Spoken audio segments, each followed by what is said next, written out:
கலங்கிடும் மகனே வருவாயா, இயேசு அழைக்கின்றார். கண்ணீர் துடைப்பார், மார்போடு சேர்ப்பார், மாறாது அன்பு நம் இயேசு. கண்ணீர் துடைப்பார், மார்போடு சேர்ப்பார், மாறாது அன்பு நம் இயேசு. பிரியமானவர்களே, கடந்த நாட்களிலே பார்க்கிற பொழுது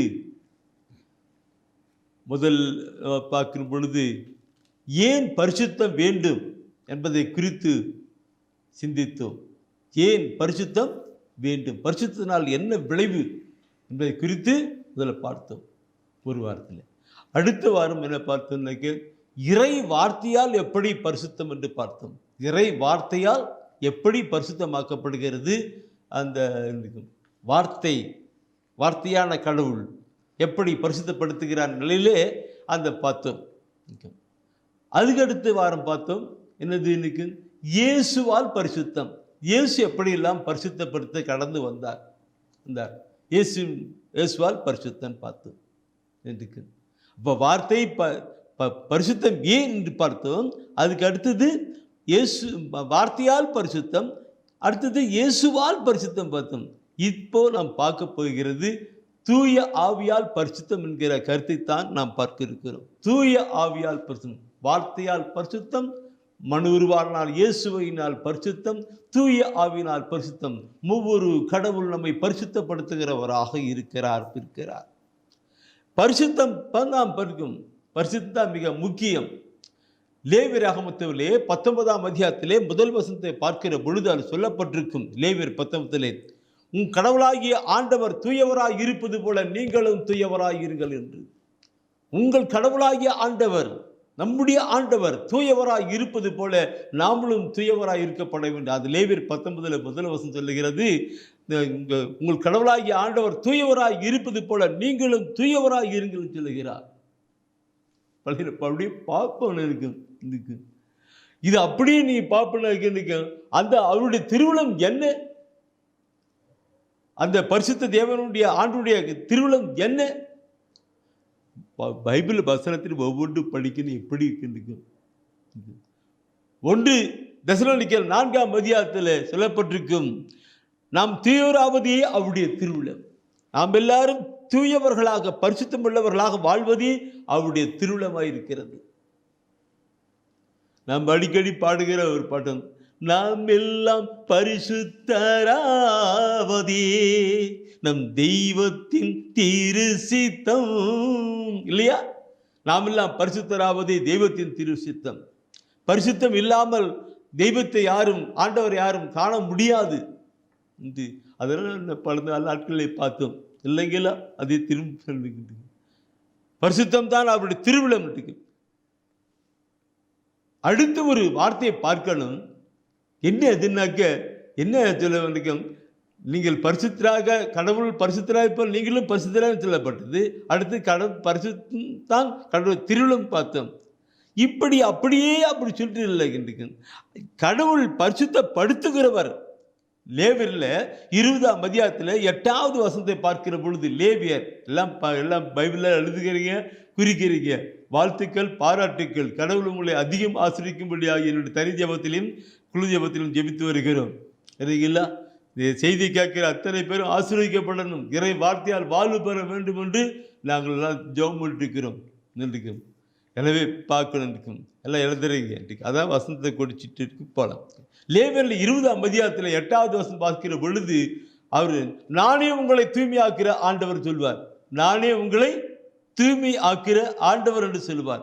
அப்போ பார்க்கணும், நானே உங்களை தூய்மை ஆக்கிற ஆண்டவர் சொல்லுகிறது எப்படி இருக்கும் பார்க்கணும். அப்படி என்றால் அந்த உன்னத கடவுள், அந்த உன்னத தெய்வம் நம்மளுக்கு பரிசுத்தப்படுத்துகிறார் என்றால் எப்படி? அதுதான் முன்ன சொன்ன இல்லைங்களா, வார்த்தையால் பரிசுத்தம். வார்த்தையால் பரிசுத்தம், வார்த்தையால் பரிசுத்தம் பார்க்கும்போது ஒன்று நிக்கட்சி போறேன். இயேசுவார் சொல்லுவார், இல்லை அது என்ன இயேசு, அதில் ஆண்டவராக இயேசு கிறிஸ்து சொல்லுவார். எங்கே தன்னுடைய செயல் சொல்லும்போது, யோவான் 15ஆம் அதிகாரத்தில் 3வது வசனம் சொல்லுவார். யோவான் 15ல் 3வது வசனம் சொல்லுவார், நான் சொன்ன வார்த்தையால் நீங்கள் ஏற்கனவே தூய்மையாக இருக்கிறீர்கள் என்று.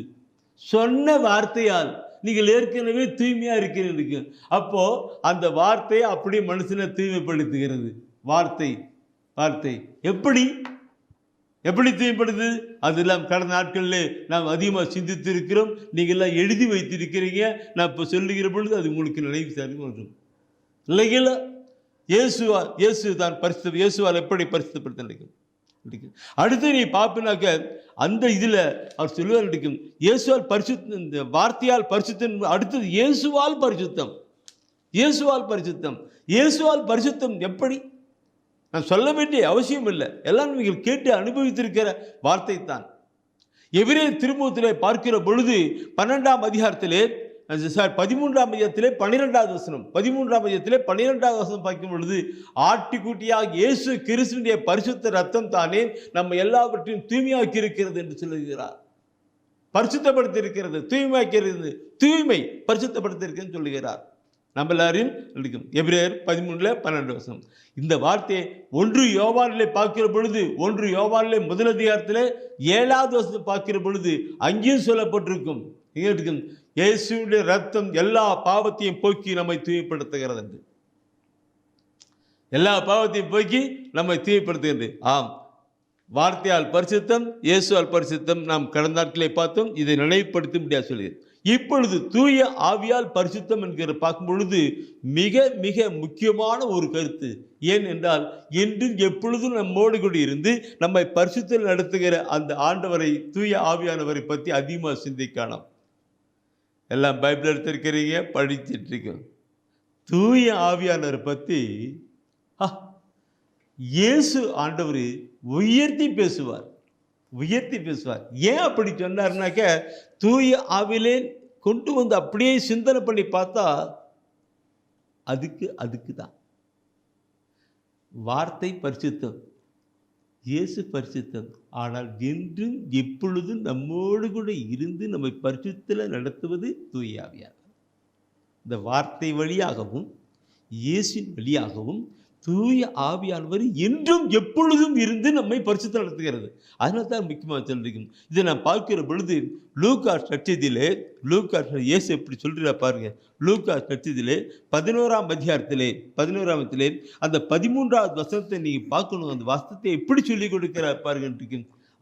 அப்பா வந்து வார்த்தை பார்க்கணும், படித்து பார்க்கலாம். லூக்கா 11:13 வசனம் படித்து பாருங்க, என்ன சொல்லுகிறது? தீயோராகிய நீங்களே உங்கள் பிள்ளைகளுக்கு நற்கொடைகள் அளிக்க அறிந்திருக்கிறீர்கள். அப்படியானால் விண்ணக தந்தை தம்மிடம் கேட்போருக்கு தூய ஆவியை கொடுப்பது எத்துணை உறுதி. தீயோராகிய நீங்களே உங்களுடைய பிள்ளைகளுக்கு இல்லைங்களா? அப்படிக்கும் பொழுது அதான் விண்ணக தந்தை எப்படி கொடுப்பாரு, எதை கொடுப்பாரு? தூய ஆவியை கொடுப்பாராம். காஸ்ட்லி. அது நம்ம கொடுக்கிறார். எதற்காக? நற்கொடைகளை கொடுப்பதற்காக பார்க்கிறோம். நான் இந்த நாளில் பார்க்கிற பொழுது இந்த தூய ஆவியான சிலர் தப்பு இது பண்ணி போயிடுவாங்க. அறியாதனால, புரியாதனால, தெரியாத.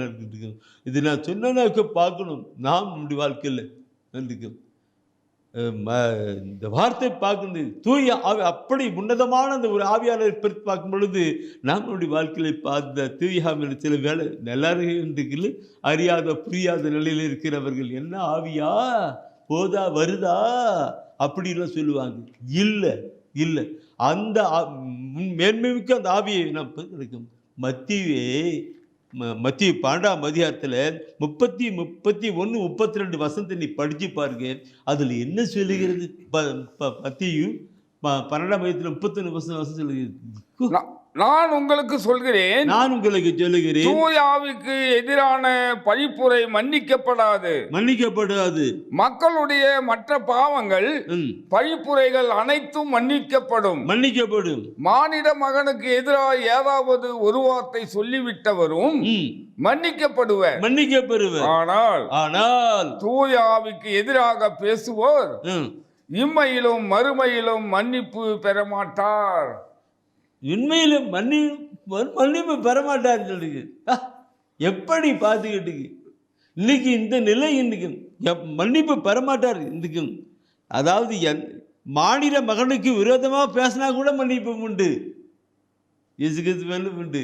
ஆனால் தூய ஆவிக்கு விரோதமாக பேசினாக்க அந்த பாவம் மன்னிக்கப்படுவதில்லைன்னு சொல்லுவான்.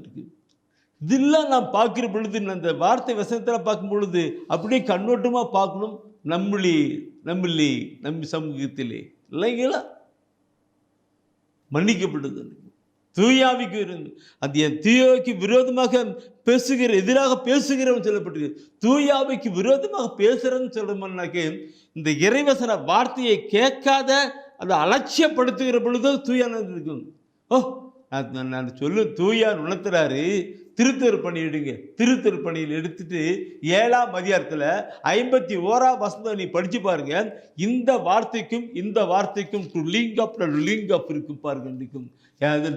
பார்க்கணும். எந்த ஒரு பாவமும் எந்த ஒரு பாவ துசனமும் மனிதனுக்கு மன்னிக்கப்படும். ஆனால் தூய ஆவியானவரை குறித்து ஏதாவது சொன்னால் அந்த பாவம் மன்னிக்கப்படாதம் என்று சொல்லி கொடுத்த இயேசு இல்லை. அங்கே திருத்துதர் பணியில் பார்க்கும் பொழுது 7ஆம் அதிகாரத்தில் 51ஆம் வசனம் பார்க்கும் பொழுது அங்கே எப்படி சொல்றார் பார்க்கணும். திமிர் பிடித்தவர்களே இறை வார்த்தையை கேட்க மறுக்கும் செவியும் ஏற்க மறுக்கும் உள்ளமும் கொண்டவர்களே உங்களுடைய மூதாதையரை போல நீங்களும் தூய ஆவியானவரை எப்போதும் எதிர்க்கிறீர்கள். தூய ஆவியானவர் எதிர்க்கிறீங்க. தூய ஆவியானவர் எதிர்க்கிறீங்க. இறை வார்த்தை கேட்க மறுக்கும் செவியும் ஏற்க மறுக்கும் உள்ளமும் கொண்டவர்களே நீங்க தூய ஆவியானவரை எப்பொழுது எதிர்க்கிறீங்க சொல்லப்பட்டிருக்கிறது. இப்படி இந்த கருத்தினை பார்க்கிற பொழுது நம்மள நிறைய மக்கள் பைபிள இறைவசன வார்த்தையை கேட்கறது இல்லை, படிக்கிறது இல்லை. அப்படிக்கும்போது எப்படி தூய ஆவியானவர் செயல்படுவாரு? எப்படி தூய ஆவியானவர் நம் பரிசுத்தங்களை நடத்திப்பாரு?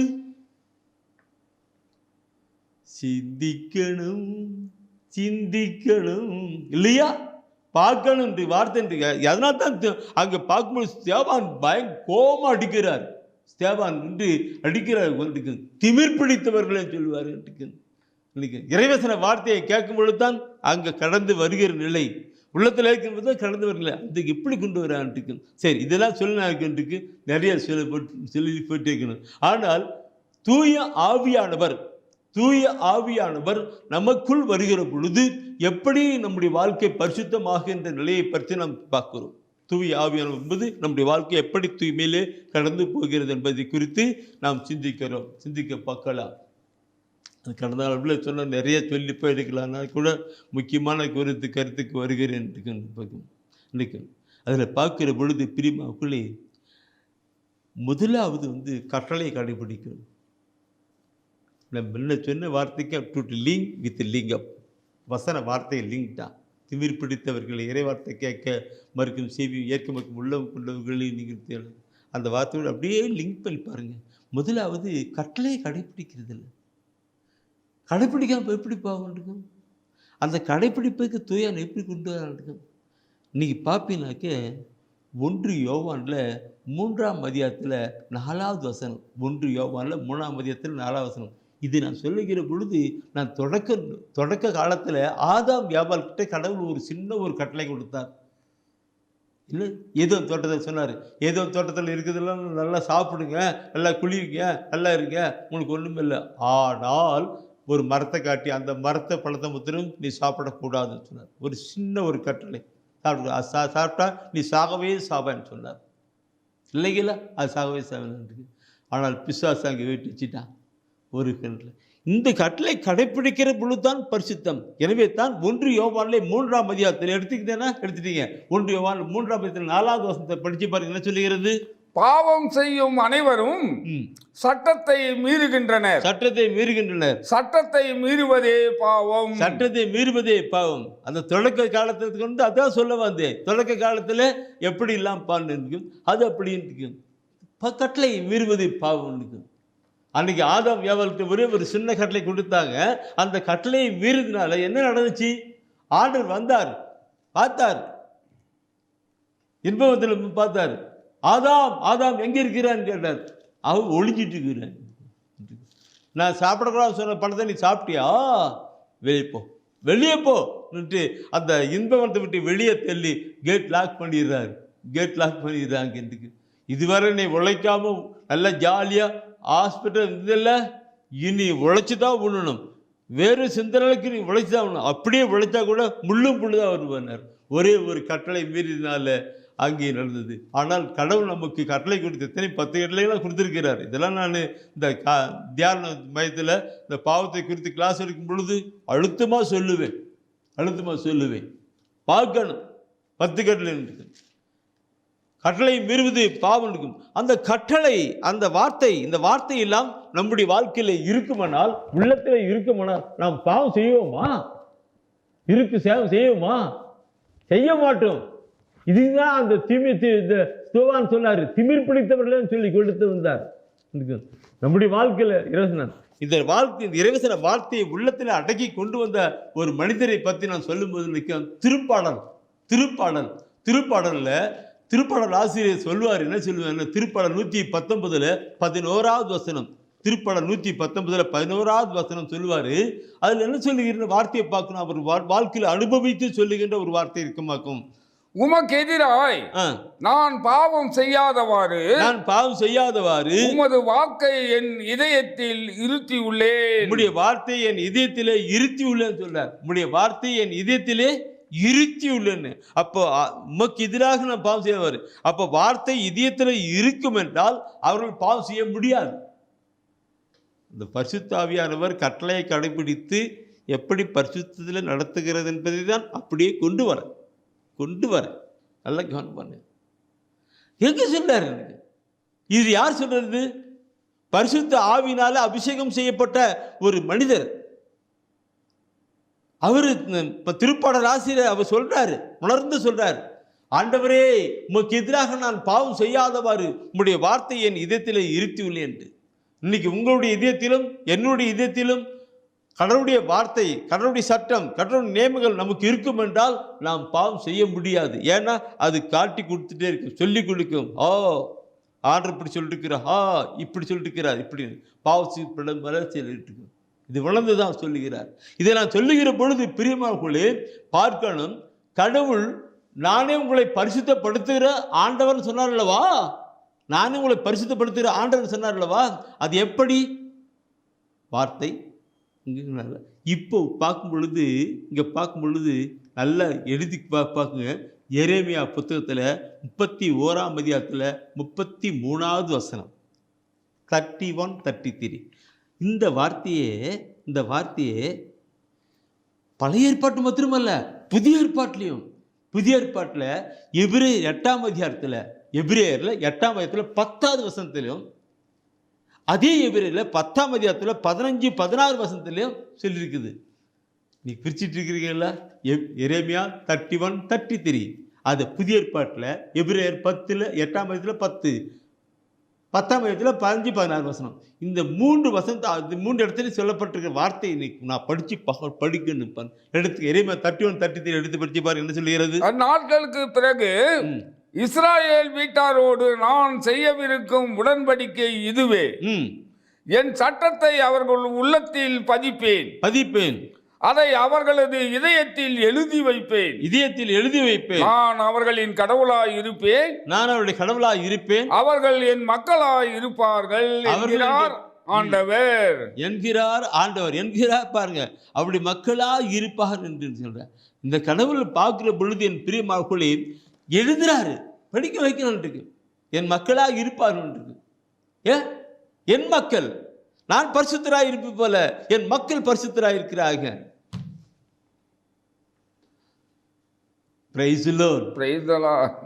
வசன வார்த்தையில் எப்படி நான் எழுதுவேன், பதிப்பேன், அவருடைய இதயத்தில் எழுதி வைப்பேன் சொல்ற வார்த்தை. அப்பொழுது அவர்கள் வார்த்தையை கடைபிடித்து கடந்து வருவார்கள். நான் இந்த வார்த்தையை நான் படிக்கிற பொழுது நான் பைபிளை இங்கே இப்படி திருப்புவேன் படிப்பேன். அப்படி படிக்கிற பொழுது இந்த வார்த்தை அன்னைக்கு நான் படித்தேனோ அன்னைக்கு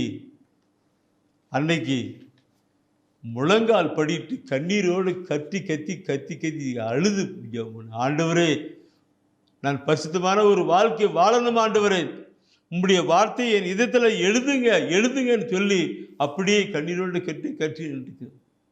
என் அன்பானவர்களே, இதயத்தில் எப்படி எழுதுவார் அவர்? இதயத்தில் அவர் எப்படி எழுதுவார்? ஓ, சிந்திக்கணும் இருக்கு. ஏன்னா நான் பார்க்குறோம், ஒரு போர்டர் இருக்குன்னா அந்த போர்டு என்ன பண்ணுவாங்க, சுத்தமாக துடைப்பாங்க. போர்டை சுத்தமாக துடைச்சிட்டு பின்னாடி தான் எழுதுவாங்க. அதே போல இந்த இதயம், அதான் இதயத்தில் எழுதுவாங்க. இந்த இதயம் என்கிற பலகையை அங்கே நல்லா சுத்தப்படுத்தணும். அப்புறமேல தான் எழுதுவார். எடுங்கன்னா எடுங்க அக்கா. 2 கொரிந்தியர்ல 3ஆம் அதிகாரத்தில் 3வது வசனத்தை நீங்க படிச்சு பார்த்தோன்னா, அந்த புனித பவுலடிகள் அந்த கொரிந்தியர் மக்களுக்கு சொல்ற வார்த்தையில அந்த பின்னூட்டு வார்த்தை அருமையான ஒரு வார்த்தையாக்கும். 2 கொரிந்தியர்ல 3ஆம் அதிகாரத்தில் 3ல புனித பவுல் அந்த கொரிந்தியர் சொல்லப்பட்ட வார்த்தையில பின்னூட்டு பகுதி அருமையான வார்த்தை. இதுக்கு அதுக்கு லிங்க் வித்தியாசம் படிச்சு பாருங்க. என்ன சொல்லுது?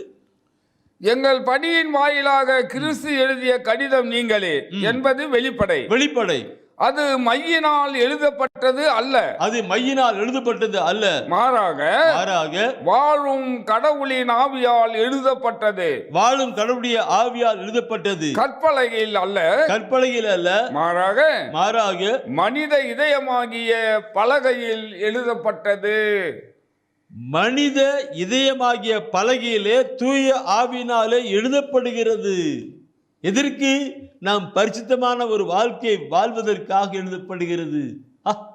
நாம் பரிசுத்தமான ஒரு வாழ்க்கையை வாழ்வதற்காக அது எழுதப்படுகிறது.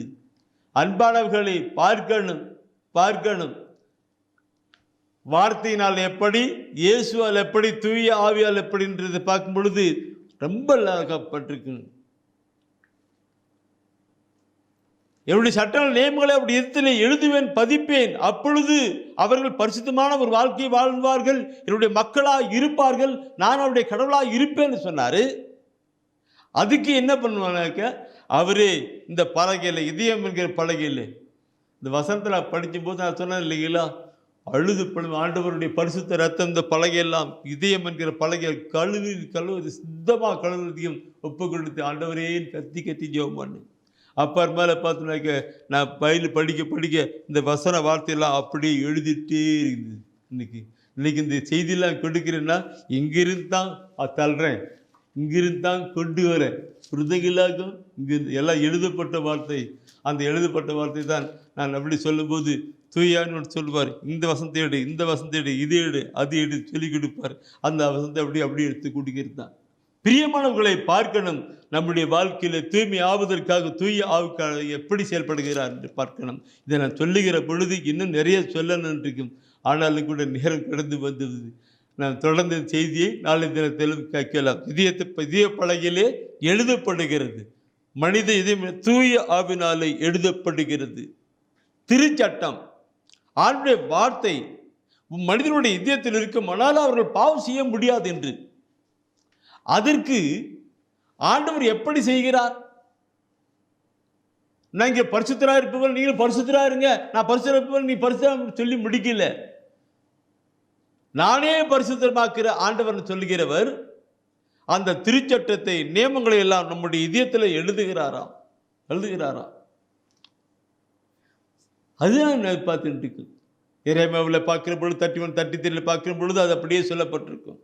அப்பொழுது அவர்கள் என்னுடைய மக்களாக இருப்பார்கள், நான் உன்னுடைய கடவுளாக இருப்பேன் என்று சொல்லுகிறார் இல்லைங்களா? அவர் என்னுடைய மக்களாக இருப்பார், நான் அவருடைய கடவுளாக இருப்பேன் சொல்றார். பரிசுத்தமான ஒரு வாழ்க்கையை வாழ்கிற நிலையிலே இருக்கிறார். அந்த திருச்சட்டத்தை எல்லாம் என்ன பண்றாரு? இதயம் என்கிற பலகையிலே எழுதுறாராம். தூய ஆவினால எழுதுறாருன்னு சொல்லிக்கணும். சரி, இப்போ அந்த தொடர்நிலையை நாம் கொண்டு வரலாம். ஏன்னா எல்லாரும் எழுதுறீங்க, குறித்து வைக்கிறீங்க. இன்றைக்கு பாராட்டுகிறேன். குறித்து வைக்கிறது எழுதுவது மட்டுமல்ல, அதை கடைப்பிடிப்பெல்லாம் இருங்கள். ஏன்னா யாக்கோபு 1 அதிகாரத்தில் 22, 23 சொல்லுவார், இறைவார்த்தை என்ற கண்ணாடியை பார்த்ததோடு மட்டும் நிற்காதீங்க, அதன்படி செயல்படுங்க, இல்லை என்றால் கண்ணாடி பார்த்துட்டு போயிட்டு அப்படி சொல்லுவார். அதனால் படித்து எழுந்தோடு குறிச்சதோடு மட்டுமல்ல, வாழ்க, கடந்து வாங்க. அதுதான் கடவுளுடைய திருவிழம், சித்தம், எதிர்பார்ப்பு. சரி, இப்போ இதயத்தின் பலகையில் எழுதிவிட்டார். இங்கே விதம் என்கிற பலகையில் அவர் எழுதிவிட்டார். அந்த எழுத வேண்டிய பலகையில் எழுதியிருக்கிறார்னாக்க எப்படி இருக்கும்? இன்றைக்கு எழுதத்தோடு படித்ததோடு மட்டும் நின்று விடாதபடிதான் யாக்கோபு சொல்ல சொன்னேன், படித்ததோடு மட்டும் நின்று விடாதபடி கேட்டதோடு மட்டும் விட அதன்படி கடைப்பிடிப்பவர்களாக இருங்கன்னு சொல்லுது இல்லையா? யாக்கோப்புல 1:22-23 அந்த மாதிரி இங்கே எழுத மாத்திரம் அப்படி இருந்தால் என்ன பண்ணணும்? பரிசுத்தப்படுத்த தானே. அது எப்படி இருக்கு? இப்போ எடுங்க, எசேக்கியேல் புத்தகம் எடுங்க, எசேக்கியேல் ஆகமம் எடுங்க. வசனங்கள் ஒன்றுக்கு மாலை பின்னுறதை எப்படி பண்ணுவாங்கனாக்க, ஃபஸ்ட்டுக்கு இந்த ஒரு பூ போட்டு கட்டுவாங்க, அடுத்து வேறு பூவுக்கு போட்டு, அடுத்து வேறு அடுத்து பூவுக்கு போட்டு கட்டுவாங்க. கட்டிட்டு இன்னாட்டு வேறு டிசைன் பண்ணணும், இப்படி பூ போட்டுக்கணும். அதே மாதிரி தான் இந்த இறைவசன வார்த்தைகளும் 1 to 1 லிங்கு தான், அப்படியே தொடர்ச்சி தான் இந்த படித்து உள்ளது. சரி, அதான் சொல்ல கதை எடுக்கும் இப்போ பார்க்கணும். இப்போ எசேக்கியேல் பற்றி எடுங்க. எசேக்கியேல் 36ஆம் அதிகாரம் 36 36ஆம் அதிகாரத்தில் 27வது அந்த அதிகாரம்லாம் அப்படியே படித்தா ரொம்ப இருக்கும். அதில் 27வது வசனத்தை படிச்சு பாருங்க, என்ன சொல்லுகிறது? என் ஆவியை உங்களுக்குள் புகுத்துவேன், என் நியமங்களை கடைபிடிக்கவும் என் நீதி நெறிகளை கவனமாய் செயல்படுத்தவும் செய்வேன். ஆல்ரெடியே தூயாவினால இங்கே எழுதிட்டாரு. அண்ணா அக்கா இங்கே பாருங்க, இங்கே பாருங்க, எங்கே என்ன தூயாவில இங்கே எழுதிட்டார், திருச்சட்டத்தின் நியமனம் எழுதிட்டார். இப்போ என்ன பண்ணுறாருனாக்க, நான் அது சொல்ல போகிறேன், உங்களுக்குள் என் ஆவியை புகுத்துவேன், என் நியமங்களை என் கட்டளைகளை கவனமாய் கடைபிடிக்க செய்வேன். இப்படிப்பட்ட நிலை வந்தால் பாவம் பண்ண முடியுமாண்ணா? பாருங்க, இது நான் சொல்ற வாசனை பார்த்துட்டு நாம நம்முடைய சமூகம் இந்த உலகம் எப்படி இருக்கிறதுன்னு பாருங்க. இல்லைங்களா? ஐயா எழுதி விட்டார், ஃபர்ஸ்ட் தூயாவில எழுதி விட்டார். எழுதிட்டு இப்போ அவர் என் ஆவியை உங்களுக்குள் புகுத்துவேன், என் ஆவியை புகுத்துவேன், என் நியமங்களை என் கட்டளைகளை கவனமாக கடைபிடிக்க செய்வேன். அப்போ கவனமாக கடைபிடிச்சா பாவம் வருமா? பரிசுத்தல் நடந்ததற்காக ஆண்டவர் எப்படி செய்கிறார் என்று சிந்திக்கிற பொழுது உள்ளம் பிரிட்டு போயிடும். ஆனால் எடுத்து நாம் கொண்டு வரல. அதனால்தான் திமிர் பிடித்தவர்களேன்னு சொல்வார். திமிர் பிடித்தவர்கள் இறைவார்த்தையை கேட்கும் வரைக்கும் செவியும் இறைக்கும் வார்த்தையை கேட்கும் உள்ளம் கொண்டவர்களே, நீங்கள் தூயாவை எப்பொழுது எதிர்க்கிறீங்கன்னு, தூயாவை எப்படிங்கன்னு வரும் அது சொல்லு. இங்கே அப்படியே கொண்டு வர மீண்டு வருங்க. தூயாவியானவர் இப்படியெல்லாம் நம்ம பரிசுத்தமாக வேண்டும் என்று அவர் செயல்படுத்துகிறாராக இருக்கிறார். பார்க்கணும் இருக்கு. உன் விதத்தில் எழுதுவேன், பதிப்பேன் இருக்கு. நான் இந்த சொல்லுகிற பொழுது எந்த கருத்துக்களுக்கு பார்க்கணும். கடவுள் இந்த வார்த்தைகளில் கொடுக்கிற வார்த்தைகளில் எத்தனை என்னை பார்க்கணும். நான் ஒரு முறை என்னுடைய சாட்சியத்தை நேற்றுக்கு ஒரு சும்மா சுருக்கமாக சொன்னேன். ஒரு நாள் அழுது பிளம்பி ஆண்டவர் ரத்தத்தினால கழுவி அதெல்லாம் எழுதுகிற விருதிக்கும் இன்றைக்கு அதுதான் நாங்கள் சொன்னேன். இது ஒரு சின்ன சாட்சியம். என்னுடைய வழிபாட்டுக்கு இல்லை நிறைய மற்ற சமயத்து மக்கள்லாம் வருவாங்க, மற்ற சமயத்து மக்கள் எல்லாம் வருவார்கள். அதில் வருகிற பொழுது அவர்களுக்கு இந்த இறைவசன வார்த்தையை சொல்லுவேன். அதோடு மொத்தம் அவங்களுக்கு புதுசாக வராங்கனாக்கா அவங்களுக்கு கேட்டுட்டு அவங்களுக்கு ஒரு பைபிளும் கொடுப்போம். படிங்க படிச்சுட்டு. அதில் படிக்கிற பொழுது அந்த ஒரு சகோதரன் ஒரு சகோதரி அவங்க குடும்பம்லாம் ஒரு குடும்பம்னா அவங்களுக்கு பைபிள் அவங்க பைபிளை படித்து பார்க்கும்போது அதுக்கு அவங்களுடைய வாழ்க்கை மாற்றமடைய போச்சு. அவங்களுடைய உற்றார் உறவினர்கள் சொந்தங்கள் பந்தம் முதல்ல இவர்கள் தனிப்பட்ட ஒரு மக்களாக வாழ ஆரம்பிச்சிட்டாங்க. இன்னைக்கு எப்படி இவ்வளோ மாற்றம் அடைஞ்சேன்னு கேட்டனாக்கா அவங்களாம் கேட்கும்போது என்ன இப்படி இருக்கிறீங்க இன்னைக்கு? இல்லை பைபிள் ஆண்டவர் சொல்கிறாரு அப்படியே வாழ்க்கையை மாற்றம் அடைஞ்சிருக்கு. அந்த மாற்றம் என்பது எப்படி காட்ட முடிஞ்சுனாக்க அவருடைய அன்பின் காரியத்தான் விட்டு இருக்கும். பார்க்கணும் கட்டளையை பார்க்கிற பொழுது மத்தேயு நற்செய்தியில் 22ஆம் அதிகாரத்தில் 37 முதல் 40 வசனத்தை நீ பார்ப்பீங்கன்னாக்க அது மத்திய நட்சத்திர 22 மத்திய 22ஆம் அதிகாரத்தில் 37 முதல் 40 வசனத்தை நீ படித்து பாருங்க. அதில் என்ன வசனத்தின் வார்த்தைகள் எப்படி சொல்லப்பட்டிருக்கிறது என்று அப்படியே டிக்கிங் பண்ணி பாருங்க, படிச்சு பாருங்க. என்ன சொல்லுகிறது? உன் முழு இதயத்தோடும் முழு உள்ளத்தோடும் முழு மனத்தோடும் உன் ஆண்டவராகிய கடவுளிடம் அன்பு செலுத்து. ஃபர்ஸ்ட் பாயிண்ட், உன் கடவுளாகிய ஆண்டவரிடம் அன்பு செலுத்து. இதுவே தலை சிறந்த முதன்மையான கட்டளை. இதுவே தலை சிறந்த முதன்மையான கட்டளை. அண்ணா அக்கா பார்க்கணும் இருக்கும், நிற்கும் கட்டளை கடைபிடிக்க நிற்கும், கட்டளை கடைபிடிக்கணும். அதுதான் தலை சிறந்த முதன்மையான கட்டளை. சிந்திக்க வேண்டிய கருத்து இல்லைங்களா? சரி, அந்த முதல் கட்டளை சொல்றாரு. அடுத்த கட்டளை அடுத்து படிச்சு பாருங்க. என்ன சொல்லுகிறது? உன் மீது நீ அன்பு கூறுவது போல, உன் மீது நீ அன்பு கூறுவது போல உனக்கு அடுத்திருப்பவர் மீதும் அன்பு கூறுவாயா என்பது இதற்கு இணையான இரண்டாவது கட்டளை. இவற்றுக்கு இணையான இரண்டாவது கட்டளை. முதல் கட்டளை அப்படி அன்பு பண்ண இருக்கும். இரண்டாவது இணையான கட்டளை, உன்னை நீ அன்பு செய்வது போல உன் அயலானை அன்பு செய். அது கடவுளுக்கு அன்பு பண்ற மாதிரி, கடவுளுக்கே அன்பு பண்ற மாதிரி இணையான கட்டளைன்னு சொல்லுது இல்லைங்களா? பார்க்கணும் இருக்கு. அடுத்து அது அப்படியே படிச்சு வாங்கிட்டு திருச்சட்ட நூல் முழுமைக்கும், திருச்சட்ட நூல் முழுமைக்கும், இறைவாக்கு நூல்களுக்கும், இறைவாக்கு நூல்களுக்கும் இவ்விரு கட்டளைகளே, இந்த இரண்டு கட்டளைகளே அடிப்படையாக அமைகின்றன என்று பதிலளித்தார்.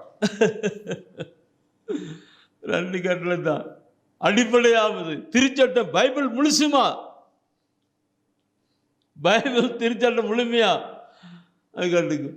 நானும் அந்த மற்ற சமய சகோதரருக்கு பைபிள் கொடுத்தேன்னா அவங்க நல்லா படித்து வந்துட்டு கொண்டு போது இதெல்லாம் படிச்சதுனால அவங்களுடைய உற்றார் உறவினர்கள் சொந்தங்கள் பந்த முதல்ல அவர் ஒரு சாட்சி உள்ள ஒரு வாழ்க்கையாக வாழ்ந்துட்டாங்க.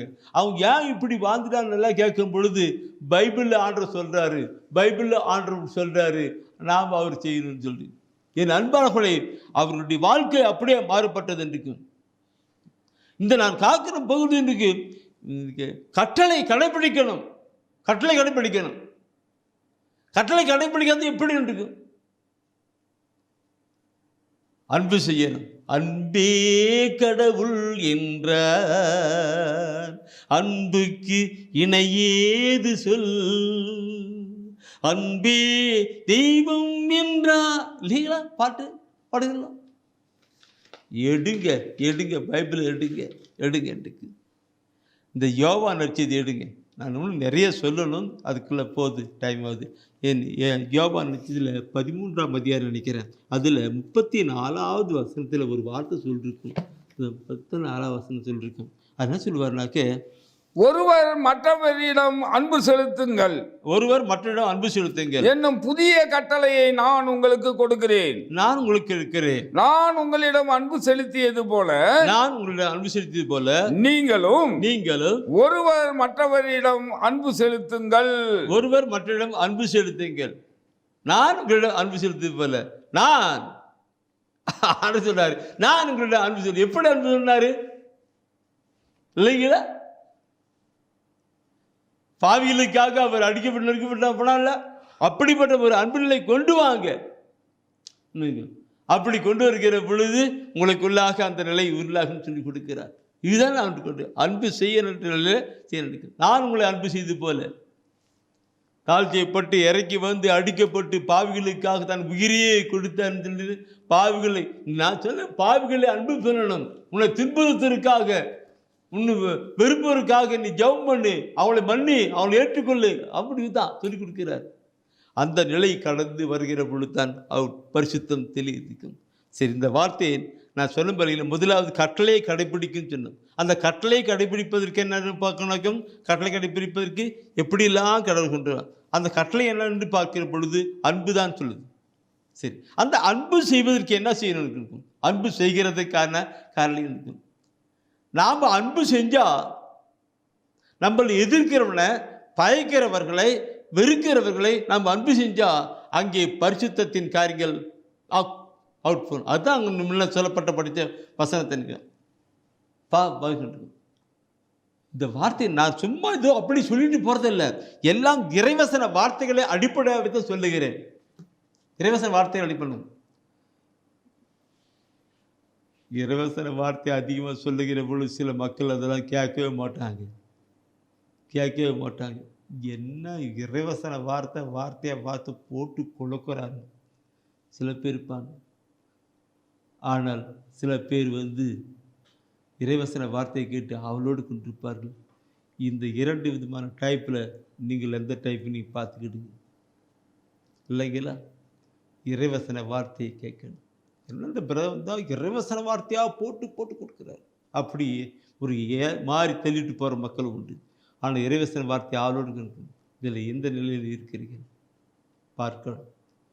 இந்த நிலையைத்தான் எல்லா மக்களும் வர வேண்டும் என்று கடவுளுடைய சித்தம் திருவிழம். சரி, அன்பு தான் கட்டளை. கடவுளை அன்பு பண்ணுறது, மற்றவர்களை அன்பு பண்ணுறது, இதுதான் தலை திறந்த கட்டளை, முதன்மையான கட்டளை, கொடுத்துக்கோட்ட கட்டளை. இந்த அன்பு செய்கிறதுக்கு செஞ்சால் என்ன நடக்கும்? 1 யோவானிலே 4ஆம் அதிகாரத்திலே 1 பேதுருவிலே 4ஆம் அதிகாரத்திலே 8வது வசனம். 1 பேதுருவிலே 4ஆம் அதிகாரத்திலே 8வது வசனம் சொல்லப்பட்ட ஒரு வார்த்தை இருக்கும்.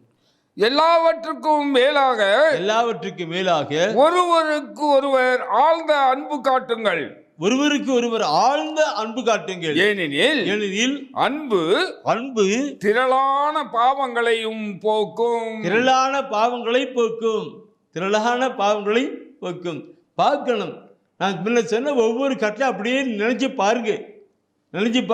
என்ன சொல்லுகிறது? ஒருவருக்கு ஒரு ஆழ்ந்த அன்பு காட்டுங்கள். அந்த ஆழ்ந்த அன்பு காட்டுவதனால திரளான பாவங்கள் போகும். பாவத்தின் நிலை அகன்று போகும். ஒரு பரிசுத்த நிலை அங்கே கடந்து வரும்.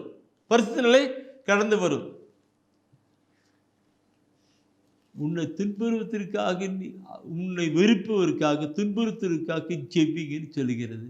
இது அன்பு காரியம். அவன் வெறுத்துட்டான், நீங்களும் வெறுத்துக்குங்க. அவன் சண்டை போட்டான், நீ சண்டை போட்டுங்க. அவன் பேசினான், அவன் பேச. இது உலகத்தின் விளைவு. அவங்க சொன்னால் நானும் சொன்னேன், அவன் திட்டான் நானும் திட்டினேன், அவன் அடித்தான் நானும் அடித்தேன். இப்படி சொல்லுகிறது அல்ல. மாறாக ஏற்றுக்கொண்டு அவளை அன்பு செய்கிறது தான் பரிசுத்தத்தின் நிலையின் உச்சக்கட்டம். அது இயேசு கிறிஸ்துவிலே தூய ஆவிலே வருகிற கருத்து இருக்கும். இந்த கருத்தை நீ பார்க்கணும். இந்த அன்பு பற்றி நான் சொல்லணும்னாக்க நிறைய சொல்லணும். அந்த அன்பு திரளான பாவங்களை போக்கும்னு சொல்றாருல்ல, அன்பே திரளான பாவங்களை போக்கும்னு சொல்றாருல்ல, அந்த அன்பு திரளான பாவங்களை எப்படி போக்கும்? Oh my God Jesus, praise the Lord. எடுங்க 1 கொரிந்தியர் 13ஆம் அதிகாரத்தை எடுத்து படிச்சுப்பாரு. புனித பவுல் இங்க சொல்லுவார் 1 கொரிந்தியர்ல 13ஆம் அதிகாரத்தில் இந்த 4, 5, 6, 8 வசனத்தை நீ படிச்சு பாருங்க. இங்க ஒன்று சொல்லி இங்க ஒன்று சொல்லுவார், இங்க ஒன்று சொல்லி இங்க ஒன்று சொல்லுவார், இங்க ஒன்று சொல்லுவார். 4 to 8 படிச்சு பார்த்தா எப்படி இருக்கு? அப்படி பார்த்த வாழ்க்கை வாழ்ந்தாக்கு நடக்கிறது என்ன இருக்க முடியுமா? அதுதான் சொல்லிக்கும் சொல்லப்பட்ட வார்த்தை எடுத்து தயவுசெய்து அந்த 1 கொரிந்தியர் 13ஆம் அதிகாரத்தில் 4 to 8 அந்த வசனத்தை படித்து கொண்டு வாங்க பார்க்கலாம். அன்பு பொறுமை உள்ளது. எப்படி? அன்பு பொறுமை உள்ளது. நன்மை செய்யும். பொறாமைப்படாது. தற்புகழ்ச்சி கொள்ளாது. இருமாப்பு அடையாது. அன்பு இழிவானதை செய்யாது. தன்னலம் நாடாது. எரிச்சலுக்கு இடம் கொடாது. தீங்கு நினையாது. அன்பு தீவினையில் மகிழ்வுறாது. மாறாக உண்மையில் அது மகிழும். அன்பு அனைத்தையும் பொறுத்து கொள்ளும். அனைத்தையும் நம்பும். அனைத்தையும் எதிர்நோக்கி இருக்கும். அனைத்திலும் மன உறுதியாய் இருக்கும். இந்த சகோதரர் படிக்கிற பொழுது தலையாட்டி படிக்கிறாரு. கையை தூக்குறாரு, தலையாட்டுறாரு. நீங்களும் அப்படியே படிச்சுட்டு இருக்கிறீங்க இல்லையா? தலையாட்டி தலையாட்டி படிச்சுட்டு இருக்கிறீங்க. படிக்கிற பொழுது கேட்டுட்டு இருக்கே, படிச்சுட்டு இருக்கிறீங்க. என்ன நடக்கிட்டு இருக்கு? இப்படிதான் பாவம் வருமா? அன்பும் நட்பும் எங்குள்ளதோ அங்கே இறைவன் இருக்கின்றார். பாட்டு பாடுறதோடு மட்டுமல்ல, பாட்டை வாழ்வாக்கி கொள்ளணும் இல்லைங்களா? இருக்கு அன்பு கொண்டு வரணும். இந்த 1 சொல்லப்பட்டிருக்கு, அன்பு செய்யணும் இல்லைங்களா? அங்கேதான் அன்பு செலுத்தி கொண்டு வருகிற பொழுதுதான் அந்த நிலை என்று. இந்த அன்பு செய்வதற்கு நான் இந்த வார்த்தையில் ஒவ்வொன்று கொண்டு எப்படி சொல்லி பார்க்கணும் இருக்கும். இந்த அன்பு செய்வதற்கும் கடவுளுடைய ஆவிதான். பரிசுத்தமான ஒரு வாழ்க்கை வாழ்க்கை ஆவியான எப்படி செயல்படுகிறான்? ஆவியினாலே பரிசுத்தம் எப்படியே ஒன்று கொண்டு வந்தோம்ல, அப்படியே நாம் பார்த்தோம், ஒவ்வொன்று பார்த்து வந்தோம். நான் சொல்லுகிற வார்த்தையை பார்க்கின்றோம். இதுக்கெல்லாம் தூய ஆவியானது. இந்த அன்பு செய்வது கட்டளையை எழுதுவதற்கும் தூய ஆவியானவர். கட்டளை எழுதுவதற்கு தூய ஆவியானவர். அந்த கட்டளையை கடைபிடிப்பதற்கு தூய ஆவியானவர். அந்த கட்டளையாக இருக்கிற அன்பு செய்வதற்கும் தூய ஆவியானவர் தான். அன்பு செய்வதற்கும் தூய ஆவியானவர் தான். ரோமர் 10:5 5வது வசனத்தை நீ பார்ப்பீங்கன்னா அதில் சொல்லப்படுகிற வார்த்தை என்ன? அந்த எதிர்நோக்கு ஒருபோதும் ஏமாற்றம் தராது. அந்த எதிர்நோக்கு ஒருபொழுதும் ஏமாற்றம் தராது. ஏனெனில் நாம் பெற்றுள்ள தூய ஆவியின் வழியாக கடவுளுடைய அன்பு நம் உள்ளங்களில் பொழியப்பட்டுள்ளது. நம்முடைய உள்ளங்களில் பொழியப்பட்டு கடவுளுடைய அந்த ஆவி அன்பு நம்முடைய உள்ளங்களிலே பொழியப்பட்டிருக்கிறது. அந்த எதிர்நோக்கு ஒருபொழுதும் ஏமாற்றம் தருவதில்லை. ஏனெனில் நாம் பெற்றுள்ள கடவுளுடைய ஆவின் வழியாக அந்த கடவுளுடைய அன்பு அவுட்புட் ஆகுது. பிதாவாகிய கடவுள் தன் ஒரே மகனை கொடுத்து அன்பு செய்தாரே, அந்த அவுட்புட் ஆகிறது. ஆண்டவராக இயேசு கிறிஸ்து விண்ணகம் விட்டு மன்னகம் வந்தாரே, பாவிகளை தேடி போனாரே, பாவிகளோடு உண்டானே, பாவிகளை மன்னித்தாரே, பாவிகளை ஏற்றுக்கொண்டாரே. அந்த காரியங்கள் தூய ஆவிலே அவுட் ஆகிறது, வெளியாகிறது. எனக்குள் இருக்குமானால் அது அப்படியாக ஒவ்வொரு சூழ்நிலையும் வெளியாகிறதா இருக்கிறது. அன்பானவர்களே, சிந்திக்க வேண்டிய ஒரு கருத்துக்குள் கொண்டுவோம் இல்லைங்களா? நம்முடைய வாழ்க்கையில் நாம் அந்த தூய ஆவியை கொண்டு வரணும், பரிசுத்த ஆவியை கொண்டு வரணும். அது அன்பின் ஆவியானவர். அந்த கடவுள் அன்பா இருக்கிறார். அந்த அன்பின் ஆவியை நமக்குள் வருகிற பொழுது அந்த அன்பின் காரியங்கள் எல்லாம் அப்படியே வெளியாகி கொண்டே இருக்கும். அங்கே பரிசுத்தத்தின் காரியங்கள் வெளிப்பட்டு கொண்டே இருக்கும். நான் ஒரு சின்ன ஒரு சாட்சியம், இந்த மேல சொன்னல, மற்ற சமயத்தில் உள்ள சகோதரர்கள் பைபிளை படித்து அப்படி கடந்து போனால் சொல்லல, அதே போல இப்பொழுது கூட நான் ஒரு கருத்தை நான் சொல்ல விரும்புகிறேன். ஒரு சின்ன ஒரு சாட்சியம். என் அன்பானவர்களே, ஒரு குடும்பத்தில் அப்பா அம்மா கணவன் மனைவி வந்தாங்க. அவங்களுக்கு ஒரே ஒரு பையன். அந்த ஒரு செல்லமாக வளர்த்துட்டாங்க. ஒரே பையன் செல்லம் வளர்த்தாங்க. வாலிப நாட்கள் பார்ப்போம் தப்பான பலது பண்ணிட்டு என்ன செய்யறதுன்னு ஒன்றுமே தெரியல. என்ன செய்யறதுக்கு இவங்க ரொம்ப கடிஞ்சு போயிட்டு இருப்பாங்க. அதனால இன்னும் அதிகமாக போச்சு. அன்பார்த்து ஒன்றும் புரியாமல் கொண்டு வந்தார். நான் அவர்களுக்கு சொல்லிக் கொடுத்த ஒரு வார்த்தை பாருங்க, கடவுளால் முடியாது, அது கடவுளுடைய ஆவியால் முடியாது ஒன்றுமேல் சக்கரையாசில் சொல்லப்பட்டிருக்கு. ஆற்றலாலும் மேல சக்தியாலும் மேல ஆண்டுடைய ஆவினாலும் எல்லாம் ஆகும் சொல்லியிருக்கிறார். அந்த ஆவி உங்க மகனுக்குள் வரணும். அதுக்காக நீங்க ஜெபம் பண்ணுங்க. பலிபீடத்துல கொண்டு போறோம், அப்பமும் ரசம் எடுத்துட்டு போறோம். குருவான ஜெபம் பண்றாரு, ஆண்டவரே உம்முடைய தூய ஆவினால இந்த அப்பம் ரசம் இயேசு கிறிஸ்துவின் உடல் ரத்தமாக மாறுவதாக சொல்லும்போது அது இயேசு கிறிஸ்து உடலாக மட்டும் மாறுதில்லை. அப்போ கடவுளுடைய ஆவினால அங்கே மாறுதில்லை. அதே போல் உங்கள் பையன் மாறுவானா மாற மாட்டானா? அப்போதான் அவங்களுக்கு அப்படியே விழிப்புணர்வு உண்டாச்சு. அவங்க திருப்பலியில் ஒப்பு கொடுத்தாங்க. அப்போ அதுக்கு முன்னாடிலாம் அவங்கள்ட்ட சண்டை போட்டதுன்னு மிரட்டுவாங்க, டேனுங்க, கத்துவாங்க, அழுவாங்க, இப்படி பலதும் இருந்துச்சு. ஆனால் திருப்பலியில் ஒப்பு கொடுத்தாங்க. ஆண்டவரேன்னு சொல்லிட்டு உங்களுடைய தூய ஆவினால் எங்கள் மகனை மாற்றுக்கொண்டு அந்த மகன் மாறிப்போனான். பழைய வாழ்க்கையிலிருந்து மாற்றப்பட்டு ஒரு புதிய வாழ்க்கை கடவுளுடைய ஆவினால் இருக்கும். பரிசுத்தம் ஏன்? எதற்காக பரிசுத்தம்? இறைவசன வார்த்தை எப்படி பரிசுத்தப்படுத்துகிறது? ஆண்டவராக இயேசு கிறிஸ்து எப்படி பரிசுத்தப்படுத்துகிறார்? இந்த நாளிலே தூய ஆவியானவர் எப்படி பரிசுத்தப்படுத்துகிறார், பரிசுத்த நடத்தி வருகிறார் என்று தான் பார்த்து வருகிறோம். அதில் பரிசுத்தப்பட்டது வருதுங்க. ஆனாயோ பரிசுத்தல் நடத்திவர் என்று எப்பொழுது உங்களுக்கு பரிசுத்தல் நடத்தி வருகிறார். கடந்த நாட்களிலே பார்த்தோம், கட்டளையை கடைபிடிப்பதற்காக பரிசுத்த ஆவியானவர், அந்த கட்டளையாக இருக்கிற அன்பு செய்வதற்காக பரிசுத்த ஆவியானவர், கட்டளையாக இருக்கிற அன்பு செய்வதற்காக கிடைக்கும். இன்று இப்படி பார்க்கும் பொழுது இருக்கும் ஒவ்வொரு வசன வார்த்தையில் எப்படிலாம் சொல்லப்பட்டிருக்கு. ஆணுடைய வார்த்தை பரிசுத்தப்படுத்துவதற்காக சொல்லப்பட்ட வார்த்தை எப்படிலாம் சொல்லிருக்கு. அன்பானவர்களே, இந்த தொடக்க நாட்களிலே ஆதாம் யாவருடைய காலத்திலே நடக்கப்பட்டது என்ன? கடவுள் அவருடைய உருவிலும் சாயலும் படைத்தார். ஏதோ தோட்டம் இன்பவனத்திலே ஆசீர்வாதமான ஒரு வாழ்க்கையை கொடுத்தார். அவர்களுக்கு ஒரே ஒரு கட்டளை கொடுத்தார். என்ன கட்டளை?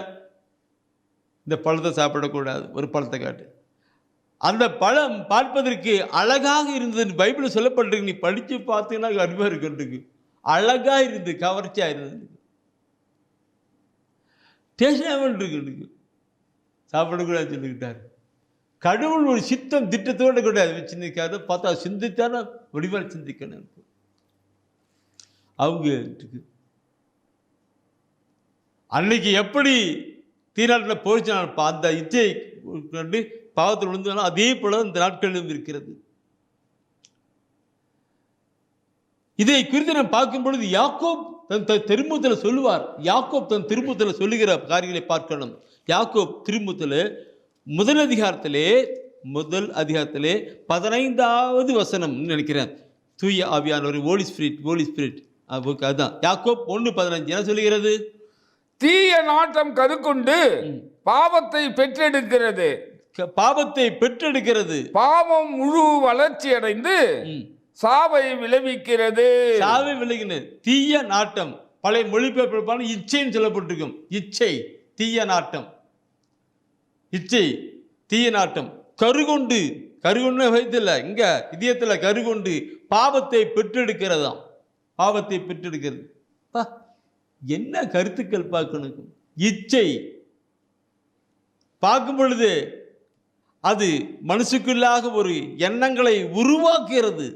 தவறான பாவமான எண்ணங்களை உருவாக்குறது இச்சைகளுக்கு. அது பாவத்தை செய்யும்படி செயற்படுகிறதா? கருத்துக்கள் எப்படி? தீய நாட்டம், இச்சை கருகொண்டு பாவத்தை பெற்றெடுக்கிறது.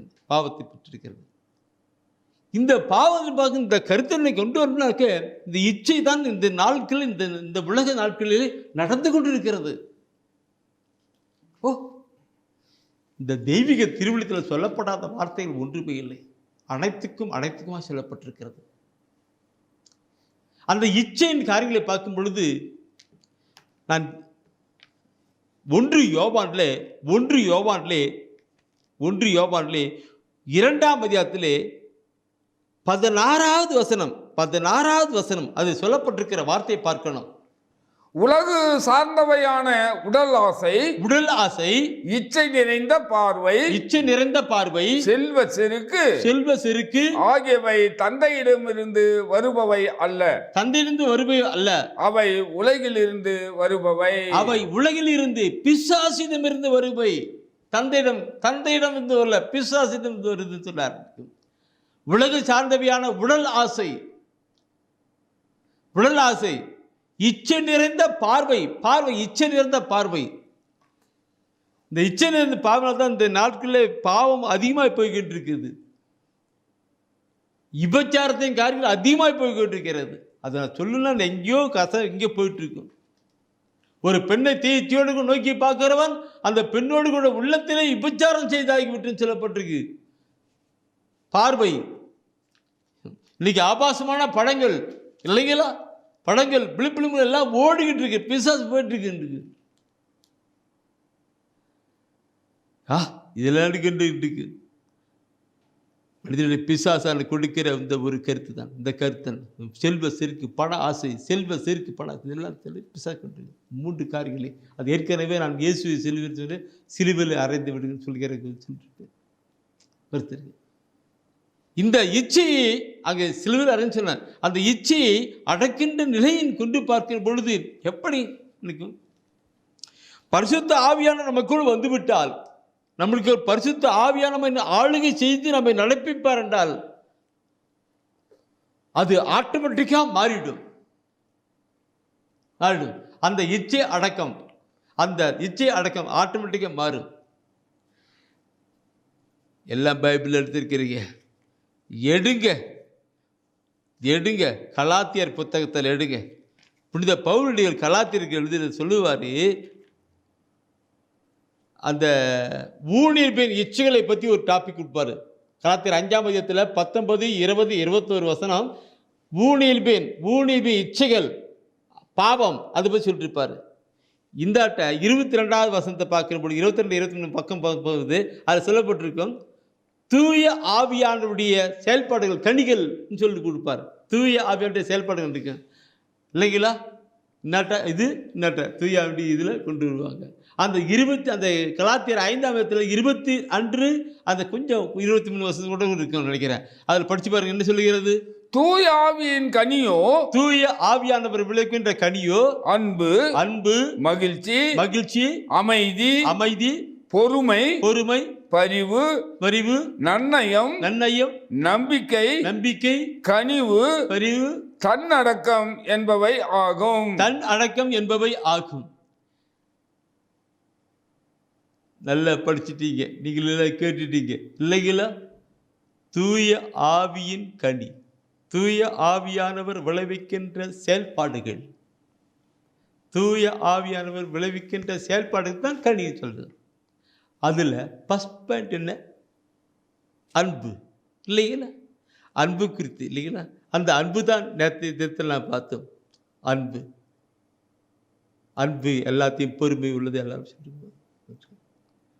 அப்படியே ஒவ்வொன்றா பார்த்தோன்னாக்க கடைசி வார்த்தை என்ன சொல்லுகிறது? தன் அடக்கம். நான் பழைய மொழிப்பு மேலே இச்சை அடக்கம் சொல்லப்பட்டிருக்கு. தன்னடக்கம், இச்சை அடக்கம் 2 கொண்டு போங்க. அது 2 கருத்து ஒன்று தான். அது அப்படி இச்சை அடக்கம். இந்த இச்சையை அடக்கம் செய்கிறது. சில பேர் சொல்லுவாங்க, ஏண்டா உனக்கு தன்னடக்கமே இல்லையாடா, ஏண்டி உனக்கு தன்னடக்கமே இல்லையாடி சொல்லுவாங்க. நீங்களே சொல்லிருக்கிறீங்க இல்லைங்களா? ஆமாம், தன் அடக்கம். அவர்கள் தன்னையே தானே அடக்கம் செய்யணும். வேற யாரும் கிடையாது, அவங்களே அடக்கம் செய்யணும். தன் அடக்கம், இச்சை அடக்கம். அவர்கள் தூய ஆவினால அது அடக்கம் செய்கிறது இல்லை. இப்படிப்பட்ட ஒரு இச்சையை மற்றவங்க சொல்லி அதெல்லாம் பார்க்காதரா, அதெல்லாம் செய்யக்கூடாதா அப்படின்னு சொல்லிக்கிட்டு இல்லை. அது இல்லை, அவர்களுக்குள்ளா இருக்கிற ஆவியானவரே அந்த இச்சையை அடக்கம், தன் அடக்கத்தை கொண்டு வருகிற காரியம். பரிசுத்தத்தை பாரு எப்படி கொண்டு வராங்க. இந்த கருத்தை பார்க்கனாக்க என்ன இருக்கு? இந்த தன் அடக்கம், இச்சை அடக்கம் கொண்டு பைபிளில் சொல்லப்பட்ட வார்த்தை அப்படின்னு இருக்கு. இச்சை அடக்கம், தன் அடக்கம். இந்த வசனத்தின் காரியங்கள் எல்லாம் பார்க்கணும். இன்னைக்கு நிறைய மக்கள் இதெல்லாம் எடுக்கல, படிச்சு கொண்டு தூயால இதோ போயிட்டு இருக்குது. கலாத்தியர் கொடுக்கப்பட்ட அன்பின் காரியங்கள், ஆவியானவர் கொடுக்கின்ற அன்பின் காரியங்கள். ஃபர்ஸ்ட் அன்பு, 2வது இச்சை அடக்கம், தன் அடக்கம். அதுக்குள்ள அப்படியே ஒரு மாலை. எடுங்க, ரோமர் புத்தகம் எடுங்க. இந்த இச்சை அடக்கன்றதை எப்படி கொண்டு வராரு பார்த்தோன்னாக்க, ரோமர் புத்தகத்தில் 8ஆம் அதிகாரத்தில் 13 ரோமரில் 8:13 சொல்வார். அங்கே சொல்கிற பார்த்து வார்த்தை இருக்கும். ரோமர் 8:13 நீங்கள் ஊழியல்புக்கு ஏற்ப வாழ்ந்தால் சாகத்தான் போகிறீர்கள். சாகத்தான் போகிறீர்கள். ஆனால் தூய ஆவியின் துணையால் உடலின் தீச்செயல்களை சாகடித்தால் ஆவியால் நீங்கள் வாழ்வீர்கள். வசனத்தின் காரியங்களை 300 வாட்டி படிக்கணும் போல எண்ணம். நீங்கள் ஊனியல்புக்கு ஏற்ப வாழ்ந்தால் சாகத்தான் போகிறீர்கள். ஒரு நிமிஷம், என்ன? நீங்கள் ஊனியல்புக்கு ஏற்ப வாழ்ந்தால் பாவம் செஞ்சு சாகத்தான் ஏன்னா இச்சை கருகுண்டு பாவத்தை பெற்று பாவம் முழுவதும் சாவை கொண்டு வருது படிச்சுமல்லவா? அந்த நிலையில் இந்த சாவை கொண்டு வருகிறது. இன்றைக்கு சாகத்தான் போகிறீர்கள். ஆனால் தூய ஆவியின் துணையால் உடலின் தீச்செயல்களை சாகடித்தால் நீங்கள் வாழ்வீர்கள். தீச்செயல்களை சாகடித்தால் அதான் முன்ன சொன்ன அடக்கம், தன் அடக்கம் அடக்கம் பண்ணணுயா. பணத்தை செத்து போன படக்கம் அடக்கம் பண்ணுறாங்கன்னா இல்லைங்களா? அந்த மாதிரி நீ தீச்செயல்களை அடக்கம் பண்ணணும். இச்சைகளை அடக்கம், தீச்சைகளை சாகடித்தால் நீங்கள் வாழ்வீர்கள் சொல்லப்பட்டிருக்கு.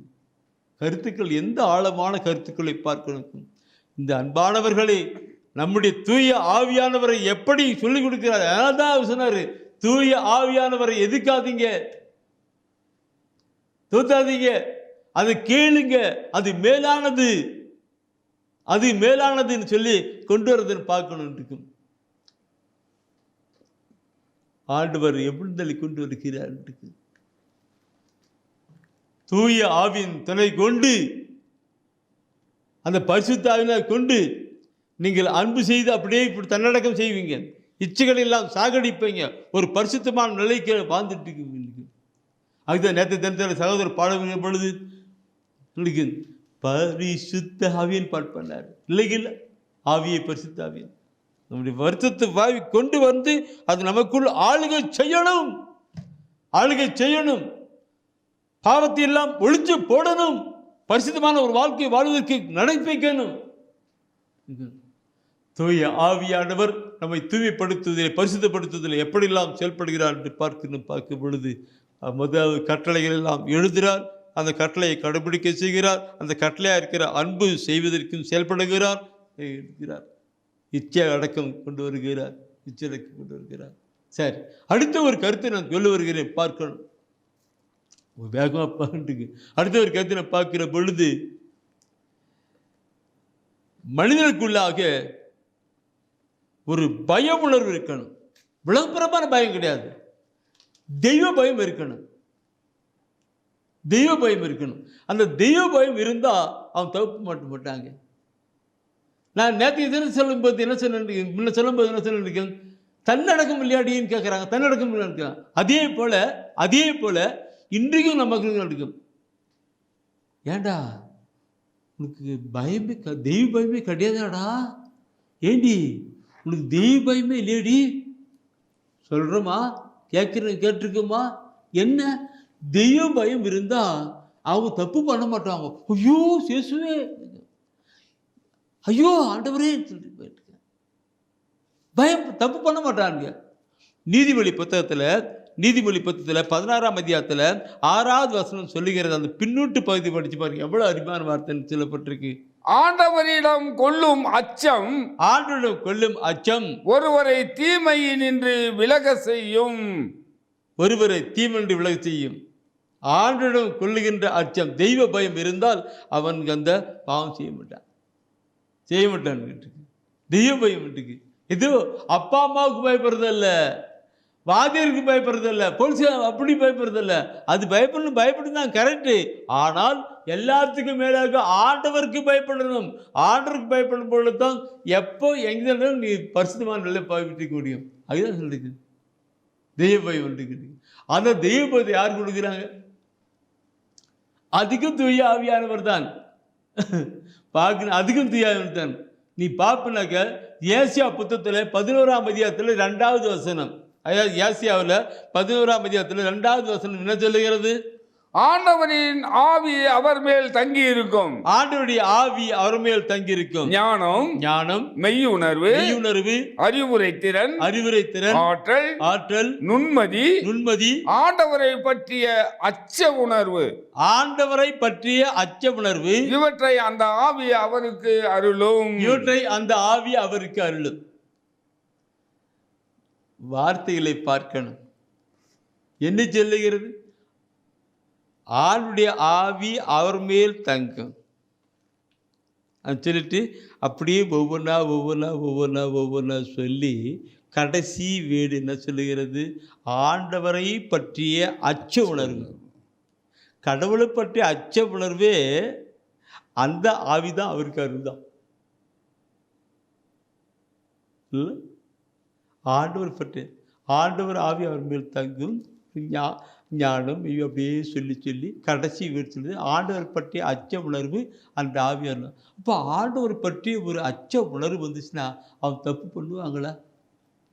பாவம் பண்ணுவாங்களா? தகுப்பாங்களா? இல்லை.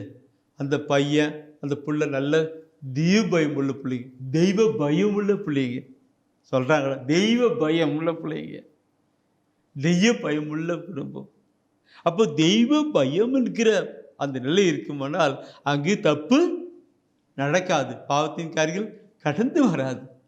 இப்படியாக கடவுள் தானே நாம் பரிசுத்தமான ஒரு வாழ்க்கையை வாழ்வதற்கு பரிசுத்த ஆவியை கொடுத்து நமக்குள் நடப்பிக்கிறவராய் செயல்பட்டு கொண்டு இருக்கிறார். இறைவசன வார்த்தைகள் ஒவ்வொன்றும் எப்படி இல்லைங்களா? பரிசுத்தமான ஒரு வாழ்க்கை வாழ்வதற்கு நிலையில எப்படி நாம் செயல்படுகிறது பார்க்கணும். தூய ஆவியானவர் தான் லிங்க பார்க்கணும். இறைவசன வார்த்தை பரிசுத்தம், அது ஒரு போச்சு. இயேசு பரிசுத்த ரத்தனாகப்பட்டிருக்கு. ஆனால் இங்கே பார்க்கிற பொழுது தூய ஆவி என்று ஒவ்வொன்றும் எப்படி சொல்லப்பட்டிருக்கு. சரி, இந்த வார்த்தையோடு கூட நாம் அடுத்து இருக்கணும். இப்படி ஒவ்வொரு வார்த்தை இந்த ஆவியானவர் இருந்து அவனுக்கு பரிசுத்தமான ஒரு வாழ்க்கை வாழ்வதற்காக செயல்பட்டு கொண்டு இருக்கிறார். அடுத்த ஒரு கருத்தினை பார்ப்பனாக்க, எப்பொழுதே நீ பரிசுத்தமான ஒரு வாழ்க்கை வாழணும். இது ஒரு டெம்பரவரியா இல்லை, எப்பயுமே வைக்கும். ஆண்டவர் ஏன் சொல்லுவார்? என்ன சொல்லுவார்?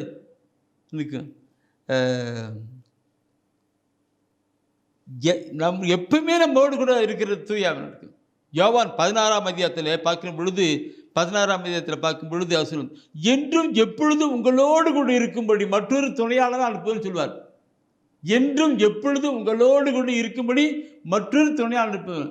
அவர் உங்களுக்கு எல்லாவற்றிலும் செலுத்துவார். தேற்றவாளன் துணையாளன் சொல்வார். அப்போ என்றும் எப்பொழுதும் உங்களோடு கூட இருக்கிற தூய ஆவியானவர் முன்ன சொல்லப்பட்ட அத்தனை காரியங்களுக்கும் இல்லைங்களா, இறைவசன வார்த்தையை எழுதுவதற்கு, அன்பு செய்வதற்கு, அந்த இச்சை அடக்கம் கொள்வதற்கு, கடவுளுக்கு பயப்படுவதற்கு எல்லாவற்றையும் கொண்டு வந்து அவர் பரிசுத்தில் நடத்துவராக இருக்கார். என்று எப்பொழுதும் இருக்கார். பரிசுத்தமான வாழ்க்கை நடந்து போயிட்டே இருக்கும். ஒருவேளை நம்முடைய இந்த உலக வாழ்க்கையில் தவறு செய்தால் கூட அந்த தவறை கூட சுற்றி காட்டு பார்ப்பார். இன்னைக்கு நான் இந்த ஜிப்பாவை துவிச்சு அயரம் பண்ணி போட்டு விலை போட்டு வந்திருக்கிறேன் இல்லைங்களா? இந்த ஜிப்பா இதில் ஏதாவது நான் ஜிப்பா துவிச்சு அழகாக போட்டு வந்திருக்கிறேன், அந்த ஜிப்பா அழுக்காகக்கூடாது, நான் கவனமாக பார்த்துக்குவேன் இல்லைங்களா? கவனமாக பார்த்துக்குவேன், அழுக்காகக்கூடாதுன்ட்டு. ஆனாலும் ஆனாலும் ஆனாலும் அந்த ஜிப்பா எப்படியாவது அழுக்காயிடுது இல்லைங்களா? எப்படி அழுக்காயிடுது? அதே போல இந்த உலக வாழ்க்கையில் நாம் பரிசுத்தமாக வாழ வேண்டும் என்று நாம் விரும்புவோம். ஆனாலும் எதிர்பாராத சூழ்நிலை எப்படியாவது அது பாவ நிலை உண்டாக்கிடும், பாவம் எடுக்கும். அப்படி பாவம் போது இந்த ஜிப்பாவில் ஒரு அழுக்காய்ச்சி வச்சுக்கோ, ஐயோ டீ ஊற்றிட்டு மாட்டேங்குது, ஐயோ இங்கே இது அழுக்காய்ச்சே அப்படி போட்டு வரண்டி அழுக்கு போடும். அதே போல் இந்த பரிசுத்தமான ஒரு வாழ்க்கை வாழ்கிற பொழுது ஏதாவது இடர்பாட்டிலே சூழ்நிலையிலே ஒரு பாவம் செய்துவிட்டால் அந்த பாவத்தை நாம் தூயாமல் சுற்றி காட்டி அந்த பாவத்தை போக்கும்படி செய்து நம்மை பரிசுத்த நடத்துகிறார். எடுத்து படித்து பாருங்க. யோவான் 16ஆம் அதிகாரத்தில் 8வது வசனம் இந்த கருத்தை தான் சொல்லி இருக்கிறது.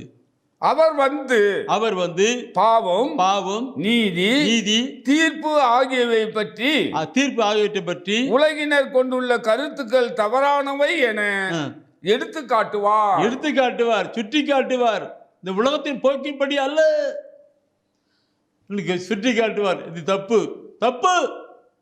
அவங்களா போறாங்க, அப்படி போகக்கூடாது, தவறு. அவங்க செய்யறாங்க, அப்படிலாம் செய்யக்கூடாது, தவறு சொல்லி காட்டி கொடுத்து அந்த அது மாதிரி செய்யக்கூடாது என்று நீக்கி விடுவார். இப்படியாக நாம் பார்க்கிற பொழுது கடவுள் தூய ஆவியால், கடவுளுடைய ஆவியால் பிறந்து கடவுளுடைய ஆவியால் இயக்கப்பட்டு கடவுளுடைய ஆவியால் நடத்தப்படுகிற ஒரு மனிதன் ஏதோ டெம்பரவரி அல்ல, இறுதி காலம் மட்டும் அவளை பரிசுத்தமான ஒரு வாழ்க்கை வாழ்வதற்காகத்தான் செய்கிறாராம். எடுத்து படித்து பாருங்க. 1 தெசலோனிக்கர் புத்தகத்தில் அந்த 1 தெசலோனிக்கரில் 3ஆம் அதிகாரத்தில் 13வது வசனத்தை படிக்கிற பொழுது அங்கே சொல்லப்பட்டிருக்கிற வார்த்தை இருக்கும். 1 தெசலோனிக்கர் 3:13 ஒரு வார்த்தை இருக்கும்.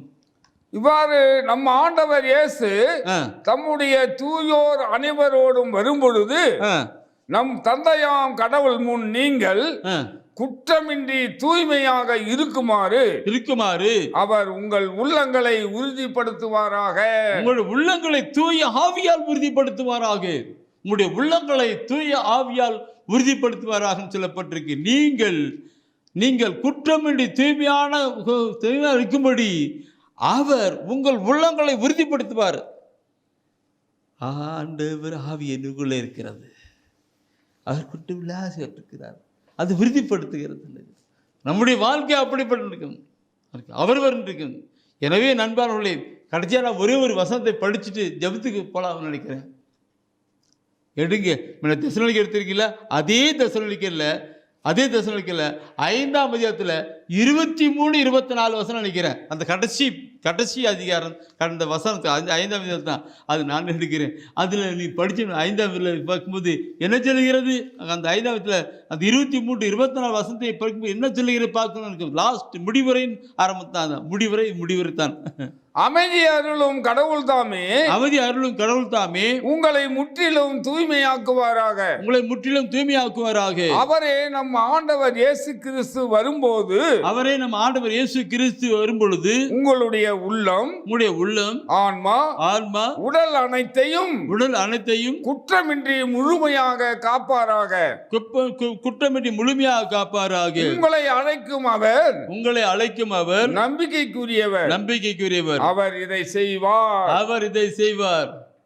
நம்புறீங்களா அக்கா? நம்புறியா தம்பி? உன்னிதான் தம்பி, நம்புறியா? நம்பளும் தம்பி தங்கச்சி, கொண்டு வரணும். கடவுள் எப்படி திருவிழத்தை இப்படி செஞ்சிருக்கிறார் இல்லைங்களா? பரிசுத்தமான ஒரு வாழ்க்கை வாழணும். கடவுள் தாம் உண்டாக்கி மக்களை பரிசுத்தில் உண்டாக்கினார். ஆனால் பாவத்தில் அப்படியே கடைஞ்சி போனாங்க. ஆனால் மீண்டும் பரிசுத்தை கொண்டு வரதுக்காக இப்படிலாம் செஞ்சிட்ருக்கிறார். நான் நேற்றுக்கு சொல்லப்பட்ட படுபடி நாம் பரிசுத்தத்தை தேடுகிற பொழுது பரிசுத்தத்தின் ஆண்டவர் நம்மிடம் வருவார், நமக்கு தேவையானதெல்லாம் கொடுப்பார். ஒப்பு கொடுக்கலாம். கண்களை மூடுவோம், கரங்களை விரிப்போம். கடந்த 4 வாரங்களாக நாம் இந்த வார்த்தை கேட்டிருக்கிறோம். பரிசுத்தத்தை குறித்து, அந்த பரிசுத்தத்தை குறித்து நாம் கேட்டிருக்கிறோம், கடந்து வருகிறோம்.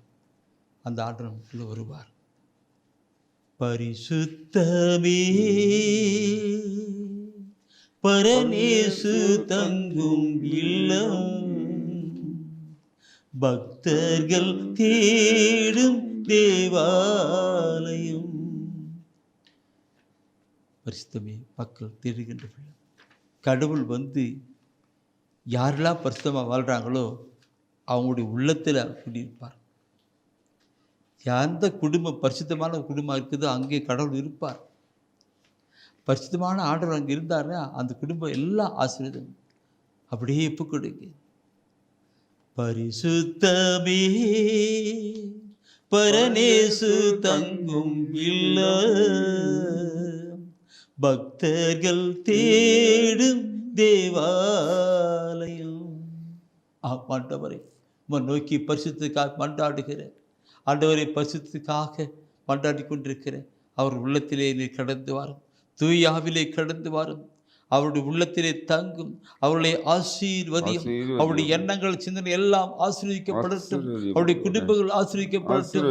ஆண்டவரே, நான் பரிசுத்தராய் இருப்போல் நீங்கள் பரிசுத்தராய் இருங்கள், அப்பொழுது நீங்கள் மக்களாய் இருப்பீர்கள், நான் கடவுளாய் இருப்பேன் என்று சொன்னீரே. அப்படிப்பட்ட ஆசீர்வாதத்தை இந்த நாளில் இந்த மக்களுக்கு கொடுப்பதற்காக கொடுத்து கொண்டிருப்பதற்காக நன்றி கூறுகிறோம். ஆண்டவர் தொடர்ந்து நீர் ஆசீர்வதியும். இயேசு கிறிஸ்துவினுடைய திருப்பெயரில் ஜெபிக்கிறோம் என் நல்ல பிதாவே. ஆமென். ஆமென். ஆமென். ஆமென்.